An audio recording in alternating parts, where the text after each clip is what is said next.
सबसे पहले तो मैं आपको बताना चाहूँगा कि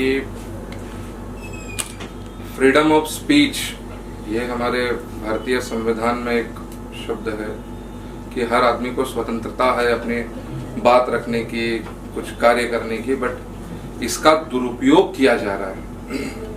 आप ओटीटी प्लेटफॉर्म पे अगर आप देखोगे, इंस्टाग्राम पे आप देखोगे, फेसबुक पे अगर आप देखते हो, यूट्यूब पे देखते हो, तो ऐसे अभद्र भाषा, कार्य, कभी कोई अपने कपड़े उतार रहा है, कभी कोई कैसे नाच रहा है, चंद अपने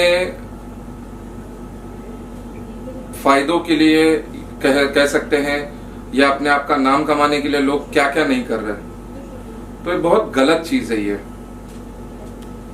सर ये जानना चाहूँ, जो आपने कहा फ्रीडम ऑफ स्पीच की बात कर रहे हैं, और इसी के जरिए एक और सवाल में जोड़ रहा था, चूंकि आपने इसका नाम लिया इसलिए जोड़ना चाह रहा हूँ कि कुछ समय की बात है, कुछ दिनों की बात है या महीनों की बात है, जो अनुराग कश्यप जी ने एक स्पीच दिया था, एक ट्वीट किया था, एक शब्द लिखा था ब्राह्मणों के बारे में लिखा था जी। वो तो उन्होंने उस बारे में यदि अगर मैं बोलना चाहूंगा तो बड़ा अभद्र भाषा उन्होंने यूज किया था ब्राह्मणों को लेके। बड़ी निंदा करता हूं मैं उस चीज को। मैंने उसके खिलाफ में मैंने कंप्लेंट भी किया था ओशोरा पुलिस स्टेशन में, और वरिष्ठ अधिकारियों को इसके बारे में मैंने बताया भी था कि ब्राह्मण इस शब्द को लेके उन्होंने जो अभद्र भाषा का यूज किया, मैं नहीं करना चाहूंगा अभी कैमरा के सामने वो चीज को, बट बड़ा उन्होंने बेइज्जती की इस चीज को लेके। अपने फिल्म को प्रमोशंस मिलने का उसमें ऐसा एक रोल आ गया कि उन्होंने अपना प्रमोशन किया एक हिसाब से।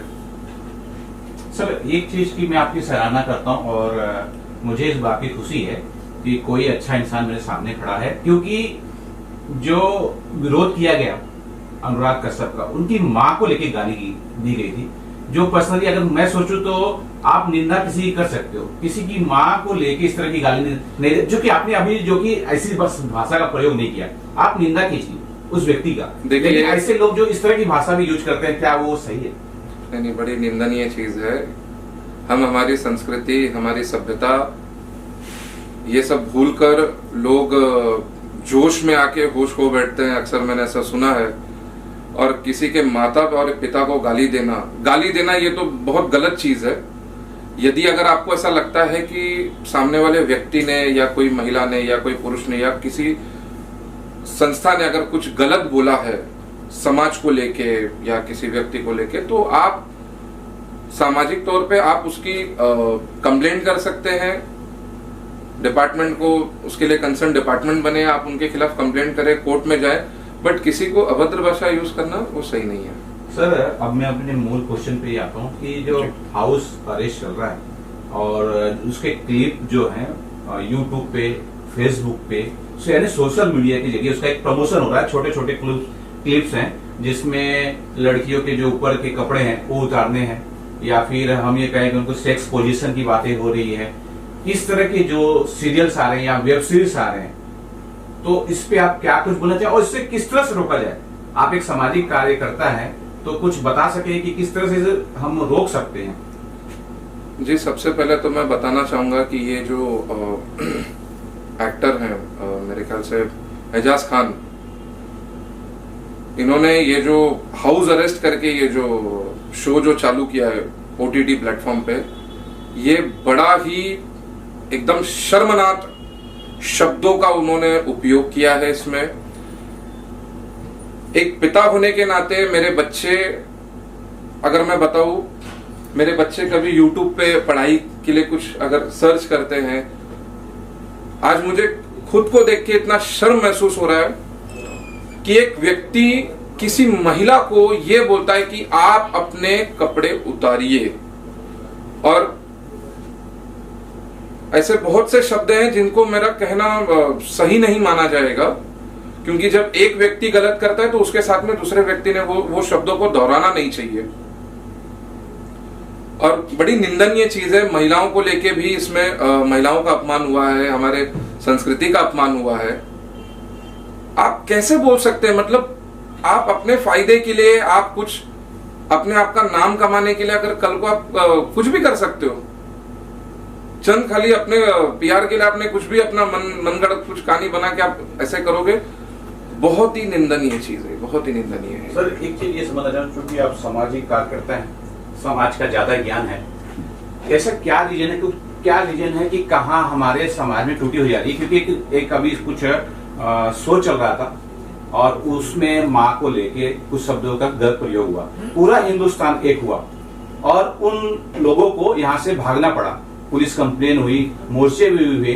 जब उन्होंने कुछ शब्द बोले, लोग पूरे इकट्ठा हुए, लेकिन यहाँ तो खुले आम दिखाने की कोशिश हो रही है, वीडियो दिखाया जा रहा है। अब समाज क्यों नहीं इकट्ठा हो रहा है? देखिए, अगर आप देखेंगे तो पिछले कई दिनों से ट्विटर पे, इंस्टा पे, मैं इसको ट्रोल नहीं कहूंगा, लोगों ने अपना विरोध, सही में निषेध जैसे बोलते हैं कि अपना विरोध जताया है। लीगल वाले कुछ एडवोकेट लोग हैं और सामाजिक कार्यकर्ता है, कुछ आम आदमी लोगों ने भी अपना विरोध इस पे जताया है।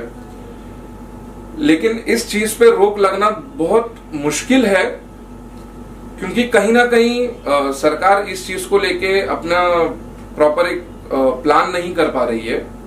अभी ओटीटी प्लेटफॉर्म के बारे में अगर मैं आपको बोलूंगा तो जैसे उल्लू करके अभी ये जो ऐप है, इस ऐप जब आप इसको गूगल प्ले पे जब आप इसको डाउनलोड करते हो, फिर आप आगे के अपनी कुछ डिटेल्स वगैरह करके इस पे सब्सक्रिप्शन आपको पूछा जाता है, उनके कुछ दाम होते हैं, फिर उसके बाद में आपका एज पूछते हैं, लेकिन एज पूछने का आप उसके आगे जैसे आपने ओके दबाया बस फिर आपको मिल गया, तो वो कोई भी कम उम्र का भी बच्चा इसको देख सकता है।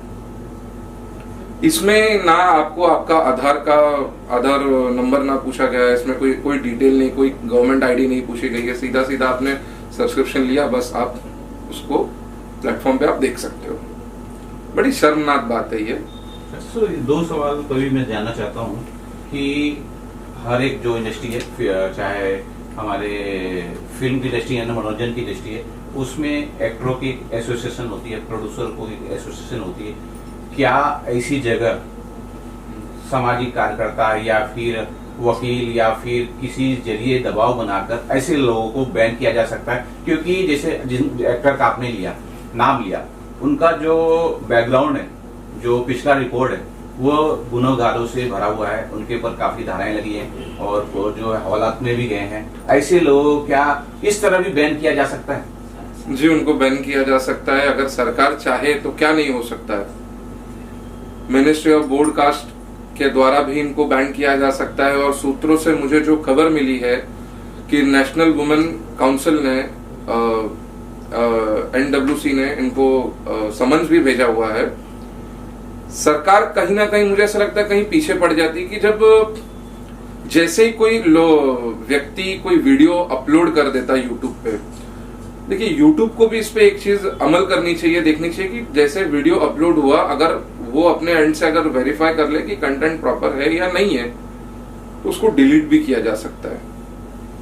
इंस्टा पे आप देखोगे तो उस पे ऑप्शंस है कि अगर आपको लगता है तो आप रिपोर्ट करें। एक से ज्यादा अगर कोई रिपोर्ट कर देता है तो वो वीडियो को बैन कर देते हैं। फिर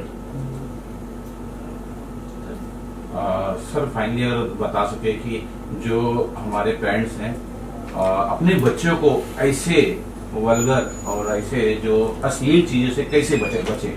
जी, आपके माध्यम से मैं ये बोलना चाहूंगा,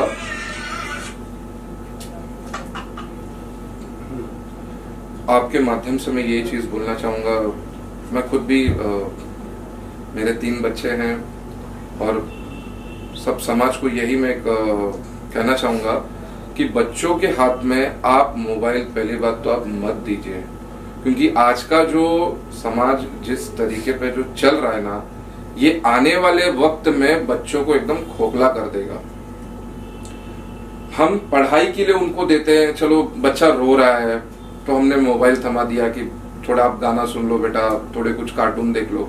बट जैसे वो जो कार्टून देखते हैं ना, तो बीच में कुछ एक अलग रसायन आ जाता है, एक ऐसा रसायन आ जाता है कि बच्चों को वो माइंड डाइवर्ट करता है। और वो रसायन मैं इसलिए बोल रहा हूँ क्योंकि मैं अपने संस्कृति पे बहुत बिलीव करता हूँ। मैं ऐसे शब्दों का उपयोग नहीं करना चाहता हूँ कि कल को यही वीडियो कोई देख के बोले कि नहीं वो अंकल ने ऐसा उसमें बोला, इसके लिए हम भी वैसे ही करेंगे। आज कोई भी एक्टर है, एक्ट्रेस है, कुछ ऐसा आप लोग काम करते हो उसी को देख के आपके फैंस फॉलो भी करते हैं और वही बच्चे भी देख के फॉलो करते हैं। तो मैं सभी माता पिताओं को मैं रिक्वेस्ट करना चाहूंगा कि अपने बच्चों को अगर आप मोबाइल दे भी रहे हैं तो कृपया उस पे आपका नजर रखिए कि मेरा बच्चा क्या देख रहा है, क्या कर रहा है।